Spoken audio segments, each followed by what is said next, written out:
İnsan sosial varlıqdır. İstəsə də, istəməsə də cəmiyyətdədir və danışmağa məcburdur, məhkumdur. Xarakterindən, temperamentindən asılı olmayaraq hər kəs ünsiyyət qurur. Ya iş yerində, ya cəmiyyətdə, ya şəxsi münasibətlərdə.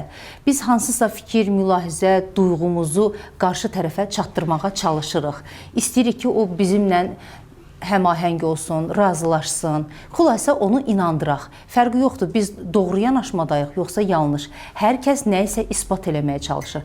Bax, bu inandırmağın, isbat eləməyin yolu məhz düzgün danışıqdan keçir. Məsələn, çox təsirli bir məsələni aşağı səs tonu ilə danışa bilər, çatdıra bilər və ya sönük bədən dili ilə.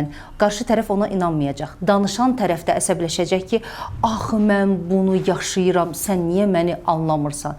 Ya da çox qiymətli kadr ola bilər. Deyək ki, iş yerində iclas keçirilir, hər kəs öz layihəsi haqqında danışır. Ola bilsin ki, konkret bir layihənin bəlkə də 70%lik işini bu adam görür. Amma bunu o qədər ölüvay formada təqdim eləyir ki, rəhbərlik belə zənn eləyir, qalan faizləri görən adam əsas şəxsdir.